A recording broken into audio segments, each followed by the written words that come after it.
گوجری زبان میں اپڈیٹ سنیے۔ انسانی حقوق کی بین الاقوامی دستاویزات واضح طور پر قیدیوں کا حقوق نہ تحفظ فراہم کرے۔ کنونشن اگینسٹ ٹارچر اور دوجا بین الاقوامی قوانین میں اس چیز کی سخت ممانعت کی گئی ہے کہ سیاسی قیدیوں پر تشدد، غیر انسانی یا توہین آمیز سلوک کی جائے۔ جو ICCPR کا آرٹیکل 10 میں باضابطہ طور پر درج ہے، لیکن بھارتی مقار و یار حکومت مقبوضہ ریاست جموں کشمیر کے اسیران کا حوالہ نہ ان تمام بین الاقوامی قوانین کی کھلی خلاف ورزی کر رہی ہے۔ ناکردہ جرائم کی پاداش میں جعلی مقدمات میں قائدین حریت، انسانی حقوق کا محافظہ، صحافیاں اور عام لوگوں نے گرفتاری تو بعد بھارت کا مختلف بندی خانہ میں پابندی سلاسل کیے ہوئے ہے۔ انہوں بندی خانہ کے اندر ٹارچر کیے جا رہے ہے۔ انہوں کا مذہبی معاملات میں مداخلت اور بیمار قیدیانہ علاج معالجہ کی سہولیات فراہم نہیں کی جا رہی۔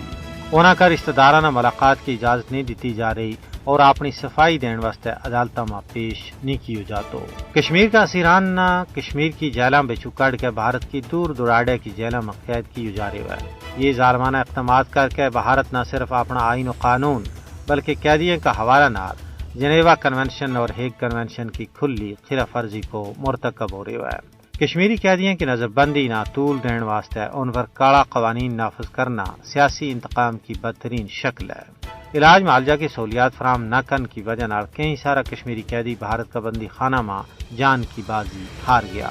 بھارتی قاسم حکومت یہ سارا ظلم و جبر اور غیر سامانی اس واسطے کر رہی ہے تاکہ کشمیریوں کا عزم نہ توڑے جا سکے، لیکن یہ بھارتی حکومت کی پھول ہے۔ وہ لوگ جنہوں نے اپنا حق کی خود ارادیت واسطے 96,000 تو زیادہ لخت جگراں کی قربانی پیش کی ہیں، وہ بھارت کا ظلم کے سامنے کسی بھی صورت میں جھکیں گا نہ بکیں گا۔